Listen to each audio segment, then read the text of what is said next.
So fear is living in the past. Now let's look at this at a soul condition, at an emotional level.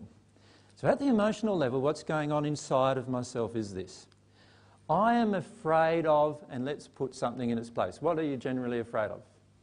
So give me something. Rats. You're afraid of rats, okay. Let's say rats.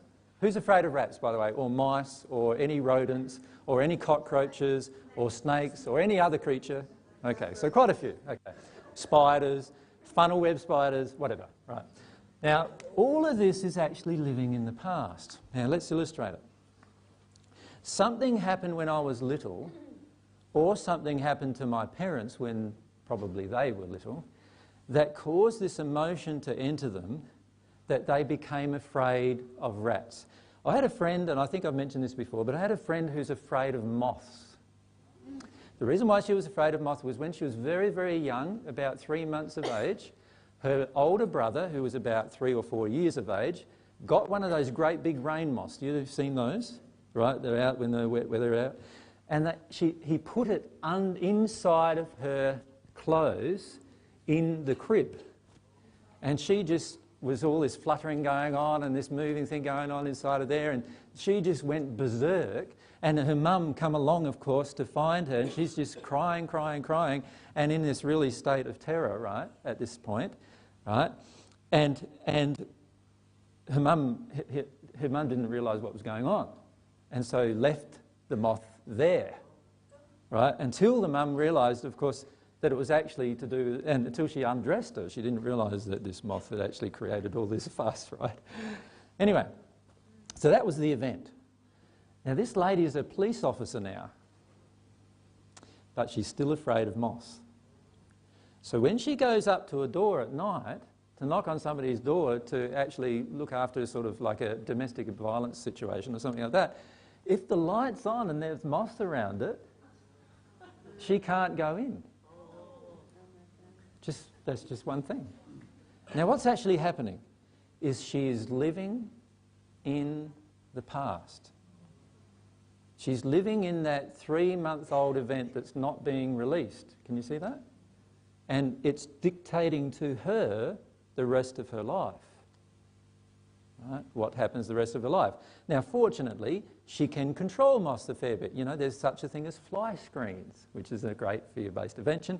And there's all these other types of inventions that can help us to actually prevent these creatures from touching my skin, right?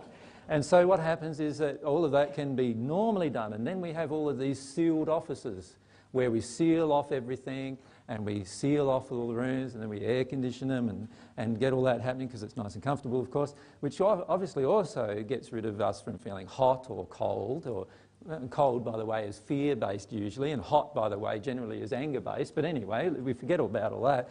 And what we do is we go instead into this pristine environment so there's no moths around and I can feel comfortable. And so I don't notice this fear is dictating anything to my life anymore until I hit the event, which, of course, the law of attraction will always bring me. Okay?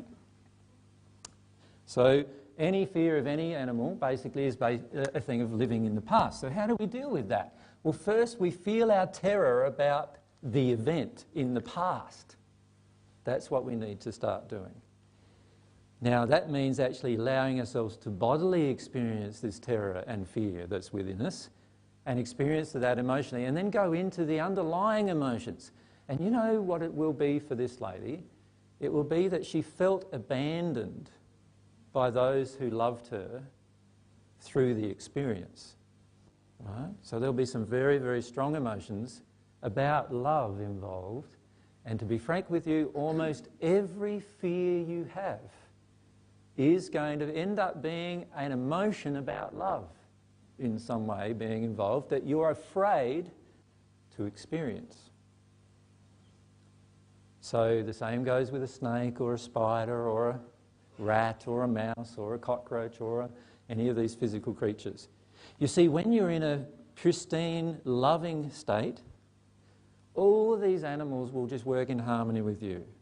So you can walk through an mosquito-infested swamp and you won't have one of them touch you. Huh? When you're in this state. That's the state of celestial spirits in, right? They don't have that happen. Even if they came to earth and materialised, they don't have all these mosquitoes sucking their blood, right? Because they're in this state of love that everything around them is automatically acting in harmony with them and them in harmony with everything around them. Does that make sense to everyone? All right, so it's our fear that causes us to live in the past. And the way that it causes us to do it is that it connects us with the unhealed emotion within us that we're not willing to release, and that unhealed emotion basically drives our fears, and so we're really living as a 3-year-old in that situation, or a 5-year-old, or a 7-year-old, or a 10-year-old, whatever it was that created the event we're afraid of feeling about. That becomes the frozen emotion that generates everything. Can you see that?